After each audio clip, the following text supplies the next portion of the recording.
Genesis 3 vertel dat Adam en Eva in 'n pragtige paradys geleef het, waar die Here saans vir hulle kom kuier het.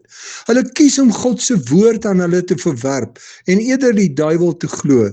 Die gevolg is dat hulle verhouding met God in mekaar stikkend word en hulle uit die paradys gejaag word.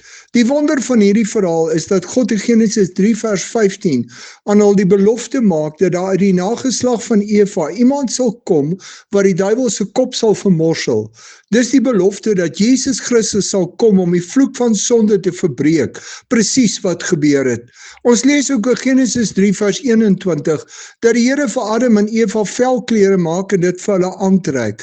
Dit sê vir hulle dat daar bloed sal moet vloei om hulle teen die gevolge van sonde te beskerm. Die Here Jesus het uiteindelik sy liggaam en bloed kom gee om ons van sonde vry te maak en ons teen sonde te beskerm. In Openbaring 21 vers 5 sê die Here Jesus met sy wederkoms dat hy alles nuut maak.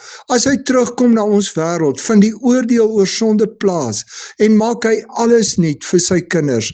As jy die verval om jou sien wat sonde in mense se lewe doen, besef jy dat dit nie so kan aangaan nie.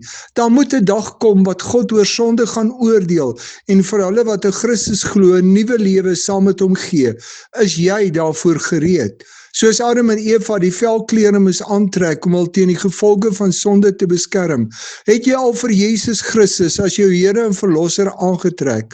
Glo jy dat hy die volle prys vir jou sonde en skuld betaal het en jy deur hom 'n kind van God is? Hoe word dit in jou lewe gesien dat jy gereed is vir die dag as Christus kom?